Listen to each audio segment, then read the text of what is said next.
ಈ session topic chapter 4 variables, declaration and assigning values two variables ನಾವೆಲ್ಲ lab ಪ್ರೋಗ್ರಾಮ್ಸಲ್ಲಿ example ಪ್ರೋಗ್ರಾಮ್ಸಲ್ಲಿ ನೋಡಿದ್ದೀವಿ.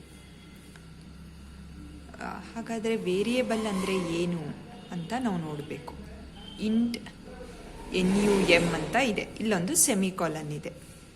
ಈ ರೀತಿ ನಾವು ಬರೆದ್ರೆ ಇಂಟ್ ಅಂದರೆ ಏನು, ಪ್ರೀವಿಯಸ್ ಸೆಷನಲ್ಲಿ ಕಲ್ತಿದ್ದೀವಿ, ಡೇಟಾ ಟೈಪ್ ಅಂತ. ಸ್ಪೇಸ್ ಕೊಟ್ಟು ಇಲ್ಲೊಂದು ವರ್ಡ್ ನಾನು ಬರೆದ್ರೆ ಸೆಮಿಕಾಲನ್ ಹಾಕಿದ್ರೆ ಆಗ ಅದು ವೇರಿಯೇಬಲ್ ಡಿಕ್ಲರೇಷನ್ ಆಯಿತು ಅಂತ ಹೇಳ್ತೀವಿ. ಹಾಗಾದರೆ ಈ ವೇರಿಯೇಬಲ್ಸ್ ಅಂದರೆ ಏನು? ಇಲ್ಲೊಂದಷ್ಟು ಎಕ್ಸಾಂಪಲ್ಸ್ ಇದೆ. ಕ್ಯಾರೆಕ್ಟರ್ ಟೈಪ್ ಡೇಟಾಗೆ CH ಅನ್ನೋದು variable. Counter variable int data ಟೈಪಲ್ಲಿ ಡಿಕ್ಲೇರ್ ಆಗಿದೆ. ಕೌಂಟರು ನಂಬರ್, ಹೋಲ್ ನಂಬರ್ ಮಾತ್ರ ಅಕ್ಸೆಪ್ಟ್ ಮಾಡಿಕೊಳ್ಳುತ್ತೆ.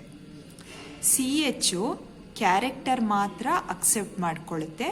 ಮೆಮೊರಿ ಲೊಕೇಶನಲ್ಲಿ ಅದನ್ನು ಮಾತ್ರ ಸ್ಟೋರ್ ಮಾಡ್ತಾ ಹೋಗುತ್ತೆ. ಈ ರೀತಿ ಡಿಕ್ಲರೇಷನ್ ಮಾಡ್ತೀವಿ. ಇಂಟ್ X, Y ಅಂತ ಇದೆ, ಎರಡು ವೇರಿಯೇಬಲ್. ಒಂದಕ್ಕಿಂತ ಜಾಸ್ತಿ ವೇರಿಯೇಬಲ್ ಇದ್ದಾಗ ಮಧ್ಯ ಕಾಮಾ ಆಪರೇಟರ್ ಯೂಸ್ ಮಾಡ್ತೀವಿ. ಸೊ ಈ ರೀತಿ ನಾವು ಡಿಕ್ಲರೇಷನ್ ಮಾಡ್ತೀವಿ ವೇರಿಯೇಬಲ್ಸ್. ಇದನ್ನು we have seen in several lab programs also.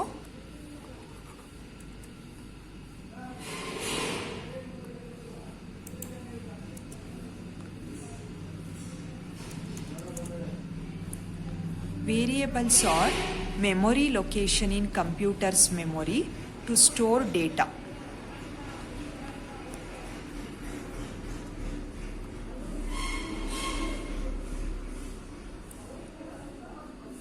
Variable ಇಲ್ಲಿ ಲ್ಯಾಬ್ ಪ್ರೋಗ್ರಾಮಲ್ಲಿ ನೀವು ಇಂಟ್ A, B, ಇಂಟ್ ನಮ್ ಈ ರೀತಿ ನೋಡಿರ್ಬೋದು. ಈ ನಮ್ A, B ಅಂತ ಏನಿದೆ ಅದು ನಥಿಂಗ್ ಬಟ್ ಮೆಮೊರಿ ಲೊಕೇಶನ್. ಈಗ ನಮ್ಮ ಐಡೆಂಟಿಟಿ ಏನು, ನಮ್ಮ ನೇಮೇ ನಮ್ಮ ಐಡೆಂಟಿಟಿ. ನಮ್ಮ ನೇಮಿಂದ ಜನ ರೆಕಾಗ್ನೈಸ್ ಮಾಡ್ತಾರೆ, ಇಂಥವ್ರು ಅಂತ ಗುರುತಿಸೋದೇ ನಮ್ಮ ನೇಮಿಂದ. ಆ ನೇಮ್ ಅಂತ ಏನಿದೆ ಅದು ಐಡೆಂಟಿಟಿ. ID ನಂಬರ್ಸ್ ಕೊಡ್ತಾರೆ ಕಾಲೇಜಲ್ಲಿ, ಎಂಪ್ಲಾಯೀಸ್ಗೆ ಎಂಪ್ಲಾಯಿ ID ನಂಬರ್ ಕೊಡ್ತಾರೆ. ಸೊ ಇದೆಲ್ಲ ಏನು, identification of that employee R the student. ಯಾಕಂದರೆ ಒಂದು ಇನ್ಸ್ಟಿಟ್ಯೂಷನಲ್ಲಿ ಅಷ್ಟೊಂದು ಎಂಪ್ಲಾಯೀಸು ಸ್ಟೂಡೆಂಟ್ಸ್ ಇದ್ದಾಗ ಅವ್ರ ರೆಕಾಗ್ನಿಷನ್ಗೆ ID ನಂಬರ್ಗಳು ಬೇಕಾಗತ್ತೆ. ನಿಮ್ಮ ರಿಸಲ್ಟ್ ಡಿಕ್ಲರೇಷನ್ಗೂ exam register number are nothing but they are most like a ID numbers.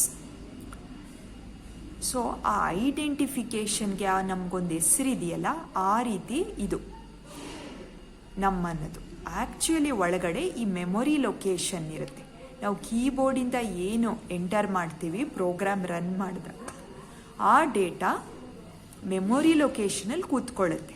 Memory location address ತುಂಬ ಕನ್ಫ್ಯೂಸಿಂಗ್ ಆಗಿರುತ್ತೆ.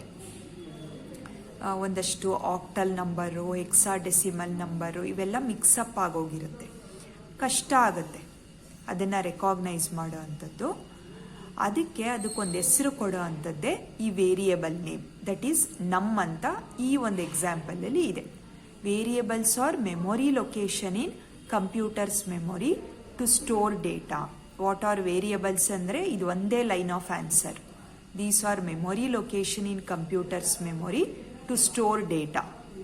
To indicate the memory location, each variable should be given a unique name called identifier. ಈ memory ಲೊಕೇಶನ್ನ identify ಮಾಡೋಕ್ಕೆ ಒಂದು ಹೆಸರು ಕೊಡಬೇಕು. ಆ ಹೆಸರನ್ನ ಐಡೆಂಟಿಫೈಯರ್ ಅಂತ ಹೇಳ್ತೀವಿ. ನಮ್ಮ ಮೆಮೊರಿ ಲೊಕೇಶನ್ನ ವೇರಿಯೇಬಲ್ ಅಂತ ಹೇಳ್ತೀವಿ.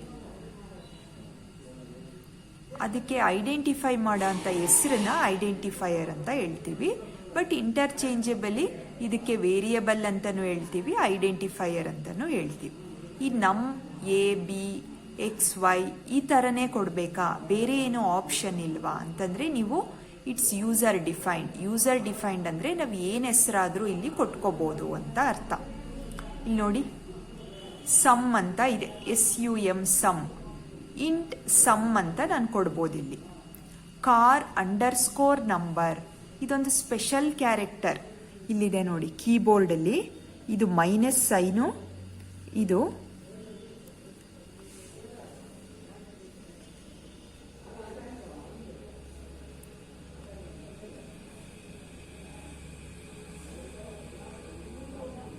ನಿಮಗೆ ಹೈಫನ್ನು, ಮೈನಸ್ ಸೈನು, ಅಂಡರ್ಸ್ಕೋರ್ ಅನ್ನೋ ಆಪ್ಷನ್ ಸಿಗುತ್ತೆ.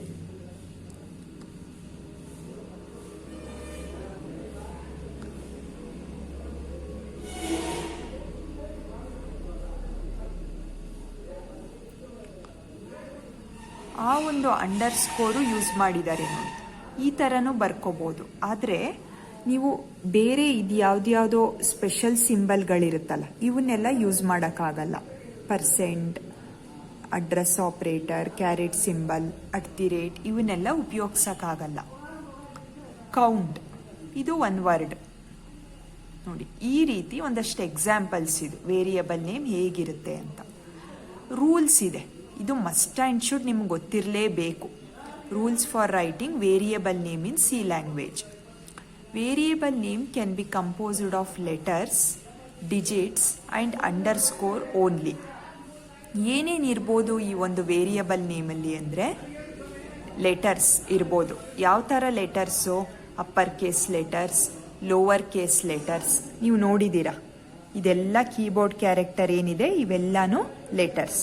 ಇದನ್ನ ಕ್ಯಾಪಿಟಲ್ ಲೆಟರಲ್ಲಿ ಬರಿಬೇಕು ಅಂದರೆ ಕ್ಯಾಪ್ಸ್ ಲಾಕ್ ಆನ್ ಮಾಡ್ಕೋತೀವಿ, ಕ್ಯಾಪಿಟಲ್ ಲೆಟರ್ ಎ ಬರುತ್ತೆ. ಸೊ ನನಗೇನಾದರೂ ಕ್ಯಾಪಿಟಲ್ ಲೆಟರ್ ಎ ಬೇಕು ಅಂದರೆ, ಸ್ಮಾಲ್ ಲೆಟರ್ ಎ ಬೇಕಂದರೆ ಇದನ್ನ ಆಫ್ ಮಾಡ್ತೀನಿ. So upper case, lower case letters, ಅದ್ರ ಜೊತೆಗೆ ಡಿಜಿಟ್ಸ್. ಇದೆಲ್ಲಾನು ಡಿಜಿಟ್ಸ್ 0 ಇಂದ 9 ಏನಿದೆ ಇವೆಷ್ಟು ರೇಂಜ್ ಆಫ್ ನಂಬರ್ಸು ಹಾಕೋಬೋದು. ಡಿಜಿಟ್ಸ್ ಉಪಯೋಗಿಸ್ಬೋದು, ಈ ಥರ ಕ್ಯಾರೆಕ್ಟರ್ಗಳನ್ನ ಉಪಯೋಗಿಸ್ಬೋದು. ಮತ್ತು ಅಂಡರ್ಸ್ಕೋರ್ ಅನ್ನೋ ಒಂದು ಕ್ಯಾರೆಕ್ಟರ್ ಏನಿದೆ ಅದನ್ನು ಉಪಯೋಗಿಸ್ಬೋದು. ಅಂಡರ್ಸ್ಕೋರ್ ಕ್ಯಾರೆಕ್ಟರ್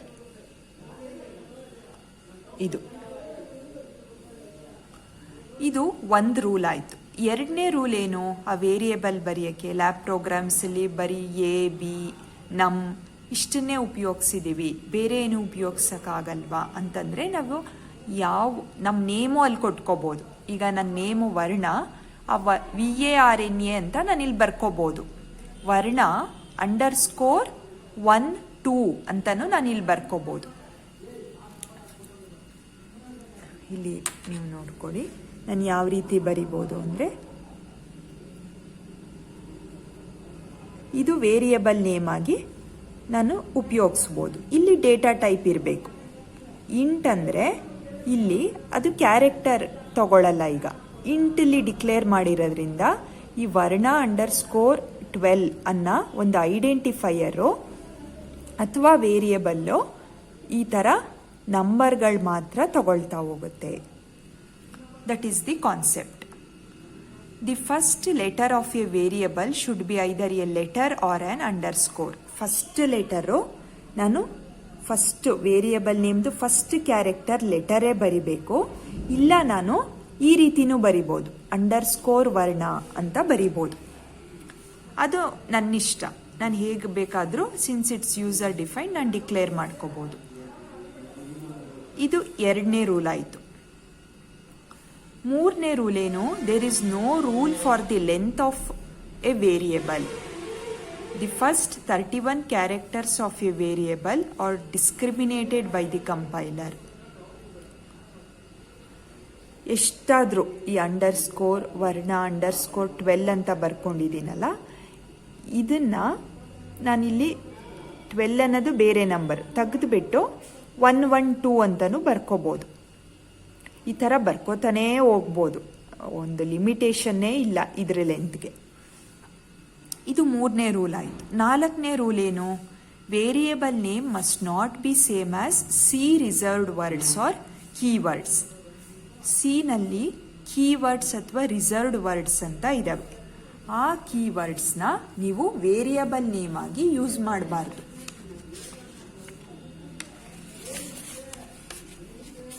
ನಾವು ಬೇಸಿಕ್ಸ್ ಆಫ್ ಸಿ ಲ್ಯಾಂಗ್ವೇಜಲ್ಲಿ ಓದಿದ್ದೀವಿ. ಕೀವರ್ಡ್ಸ್ ಅಂತಂದರೆ ರಿಸರ್ವ್ ಆಗೋಗಿರುತ್ತೆ. ಈಗ ಟ್ರೈನಲ್ಲಿ ಟ್ರಾವೆಲ್ ಮಾಡಬೇಕಾದ್ರೆ ಯಾವುದಾದ್ರೂ ವೆಹಿಕಲಲ್ಲಿ ನೀವು ರಿಸರ್ವ್ ಮಾಡಿಸಿದ್ರೆ ಆ ಸೀಟ್ಗೆ ಬೇರೆಯವ್ರು ಬಂದು ಕೂತ್ಕೊಳ್ಳೋಕ್ಕಾಗಲ್ವಲ್ಲ, ಆ ರೀತಿ ರಿಸರ್ವ್ಡ್ ವರ್ಡ್ಸ್ ಇದು. ಇದಿಷ್ಟು ವರ್ಡ್ಸ್ಗಳು 32 ವರ್ಡ್ಸ್ಗಳನ್ನ ನಾವು ವೇರಿಯಬಲ್ ನೇಮ್ ಆಗಿ ಯೂಸ್ ಮಾಡೋಕ್ಕಾಗಲ್ಲ. ಇಲ್ಲಿ ವರ್ಣ _12 ಅಂತ ನಾನು ಉಪಯೋಗಿಸಿದ್ನಲ್ಲ,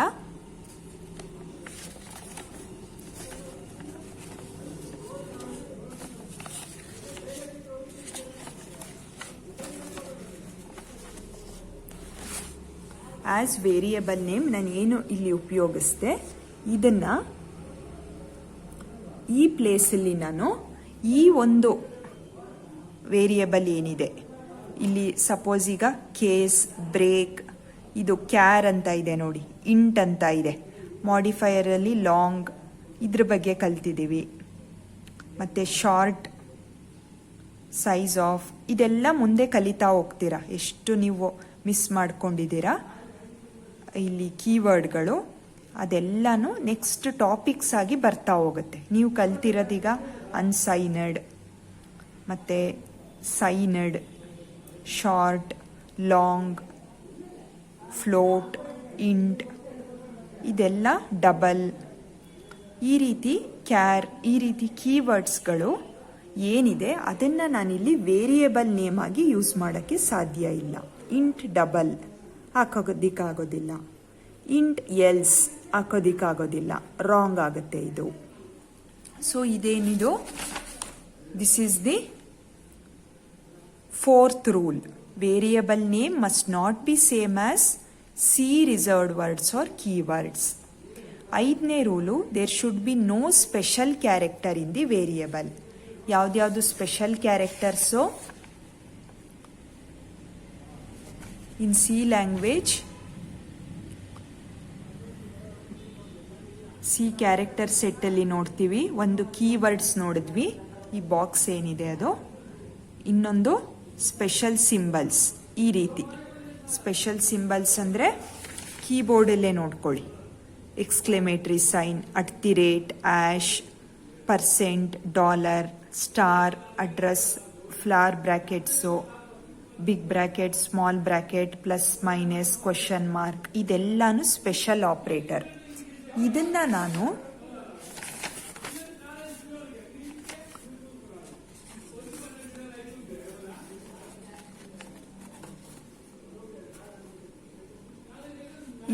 ನಾನು ಆಸ್ ಎ ವೇರಿಯಬಲ್ ಯೂಸ್ ಮಾಡೋದಕ್ಕೆ ಸಾಧ್ಯ ಇಲ್ಲ. There should be no special character in the variable. ಆದರೆ ನಾನು ಇಲ್ಲಿ ಅಂಡರ್ಸ್ಕೋರ್ ವರ್ಣ 12 ಏನು ಯೂಸ್ ಮಾಡಿದೆ, ಈ ಅಂಡರ್ಸ್ಕೋರ್ ಕ್ಯಾರೆಕ್ಟರ್ ಒಂದನ್ನ ಯೂಸ್ ಮಾಡ್ಬೋದು.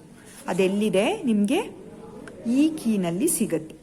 ಈ ಅಂಡರ್ಸ್ಕೋರ್ ಕ್ಯಾರೆಕ್ಟರ್ನ ಮಾತ್ರ ನೀವು ಉಪಯೋಗಿಸ್ಕೋಬೋದು for declaring the variables. There should be no other special character in the variable. ಆದರೆ ಇಲ್ಲಿ ಹೇಳ್ತಾ ಇದೆ ನೋಡಿ,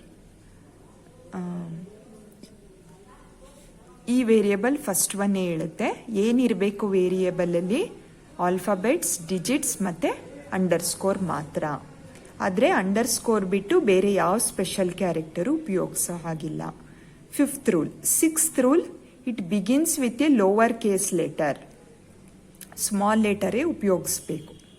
ಮತ್ತು 2 ವರ್ಡ್, ನಾನು ಪ್ರತಿ ಪ್ರೋಗ್ರಾಮಲ್ಲೂ ಹೇಳಿದ್ದೀನಿ, 2 ವರ್ಡ್ಸ್ ಇದ್ದಾಗ ಅದನ್ನು ಜಾಯಿನ್ ಮಾಡಬೇಕು ಯೂಸಿಂಗ್ ದಿ ಅಂಡರ್ಸ್ಕೋರ್ ಅಥವಾ ಬೈ ರಿಮೂವಿಂಗ್ ದಿ ಸ್ಪೇಸ್. ಈಗ ಇಲ್ಲಿ ವರ್ಣ 1, 1, 2 ಅಂದರೆ ಸ್ಪೇಸ್ ನಾನು ಕೊಡೋ ಹಾಗಿಲ್ಲ, ಜಾಯಿನ್ ಮಾಡಬೇಕಿಲ್ಲಿ. ಒಂದಷ್ಟು ನಾವು ಲ್ಯಾಬ್ ಪ್ರೋಗ್ರಾಮಲ್ಲೂ ಮತ್ತು ಎಕ್ಸಾಂಪಲ್ಸ್ ಪ್ರೋಗ್ರಾಮ್ಸಲ್ಲೂ ನಾನು ಹೇಳಿದ್ದೀನಿ ಇದನ್ನು.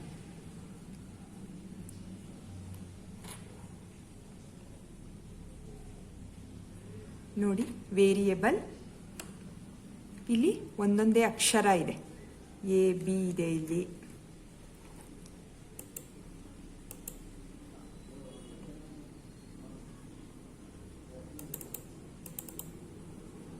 ಇಲ್ಲಿ ನೋಡಿ 2 ವರ್ಡ್ ಇದೆ, ಟೆಸ್ಟ್ ಮತ್ತೆ ಇಂಟಿಜರ್ ಅಂತ.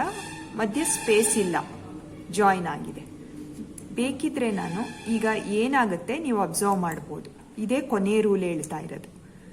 ಟೆಸ್ಟೇ ಬೇರೆ, ಇಂಟಿಜರೇ ಬೇರೆ ಪದ, ಟೆಸ್ಟೇ ಬೇರೆ ಪದ ಅಂತ ನಾನು ಏನು ಮಾಡಿಬಿಡ್ತೀನಿ, ನನಗೆ ಪ್ರೋಗ್ರಾಮಿಂಗ್ ಲ್ಯಾಂಗ್ವೇಜ್ ಗೊತ್ತಿಲ್ಲ ಅಂದ್ಕೊಳ್ಳಿ. ಕಂಪೈಲ್ ಮಾಡಿದಾಗ ಎರರ್ಸ್ ತೋರಿಸ್ತಿದೆ. 2 ಎರರ್ ಇದೆ. ಏನಕ್ಕೆ 2 ಎರರ್ ಬಂದಿದೆ? Undefined symbol test integer. ಏನು ಟೆಸ್ಟ್ ಇಂಟಿಜರ್ ಅಂದರೆ ನಂಗೆ ಗೊತ್ತಾಗ್ತಿಲ್ಲ ಅಂತ ಹೇಳ್ತಾ ಇದೆ. ಎರರ್. Declaration syntax error. ಈ ಲೈನ್ ಇದು ಡಿಕ್ಲರೇಷನ್ ಲೈನ್, ಇಲ್ಲಿ ತಪ್ಪಾಗಿದೆ. ಏನಕ್ಕೆ ತಪ್ಪಾಗಿದೆ ಅಂದರೆ ಇಂಟಿಜರ್ ಅನ್ನೋ ವೇರಿಯೇಬಲ್ಗೆ 5 ಕೊಟ್ಟಿದ್ದೀರಾ. ಹಾಗಾದರೆ ಈ ಟೆಸ್ಟ್ ಅಂದರೆ ಏನು ಅಂತ ಈ ಒಂದು ಎರರ್ ಏನಿದೆ ಇದು ಕೇಳ್ತಾ ಇದೆ. Undefined symbol test integer declaration syntax error ಅಂತ ಲೈನ್ ನಂಬರ್ 5 and 6 ಅಲ್ಲಿ ಎರರ್ ಇದೆ ಅಂತ ಹೇಳ್ತೀನಿ. So I need to correct this error. ಹೇಗೆ ಕರೆಕ್ಷನ್ ಮಾಡಲಿ? ಅದಕ್ಕೆ ನನಗೆ ಆ ಒಂದು ವೇರಿಯೇಬಲ್ ರೂಲ್ಸ್ ಏನಿದೆ ಅದು ಗೊತ್ತಿರಬೇಕು. ವೇರಿಯೇಬಲ್ದು ಲಾಸ್ಟ್ ರೂಲ್ ಹೇಳ್ತಾ ಇದೆ 2 ಪದ ಇರಲಿ 3 ಪದ ಇರಲಿ ನೀವು 5 ವರ್ಡ್ಸ್ ಯೂಸ್ ಮಾಡಲಿ, ಮಧ್ಯ ಸ್ಪೇಸ್ ಕೊಡಬೇಡಿ. Test integer. ಅದೇ ನಾನು ಒಂದು ವೇರಿಯೇಬಲ್ ಇದ್ದಾಗ ನಾನು ಇನ್ನೊಂದು ವೇರಿಯೇಬಲ್ ಡಿಕ್ಲೇರ್ ಮಾಡಬೇಕು. ಸಪೋಸ್ ನನಗಿಲ್ಲಿ ಎ ಅಂತಲೂ ಬೇಕು. ಎನ್ನ ಇನ್ನೊಂದು ವೇರಿಯೇಬಲ್ ನಾನು ತಗೊಂಡಾಗ ಕಾಮ ಹಾಕಿ ಎ ಅಂತ ಹಾಕ್ತೀನಿ. ಇನ್ನೂ ಒಂದು ವೇರಿಯೇಬಲ್ ಬೇಕು, ಕಾಮ ಹಾಕಿ ಬಿ ಅಂತ ಹಾಕ್ತೀನಿ. ಸೊ ಈಗ ಇಲ್ಲಿ 3 ವೇರಿಯೇಬಲ್ ಇದೆ. ಟೆಸ್ಟ್ ಇಂಟಿಜರ್ ಅನ್ನೋದು ಒಂದು ವೇರಿಯೇಬಲ್ಲು, ಎ ಅನ್ನೋದು ಒಂದು ವೇರಿಯೇಬಲ್ಲು, ಬಿ ಅನ್ನೋದು ಒಂದು ವೇರಿಯೇಬಲ್. ಸೊ ಈಗ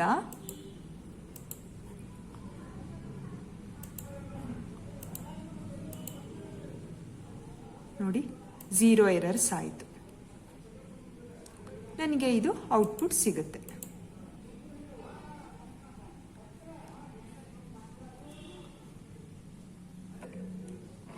ನಾನು ಇನಿಷಿಯಲೈಸ್ ಮಾಡಿಲ್ಲ, ಡಮ್ಮಿ ವ್ಯಾಲ್ಯೂ ಇದೆ. ಇನಿಷಿಯಲೈಸೇಷನ್ ಅನ್ನೋದು ಯಾವುದನ್ನಂತಾರೆ, ಈಕ್ವಲ್ ಟು 5 ಅಂತ ನಾನು ಕೊಟ್ಟರೆ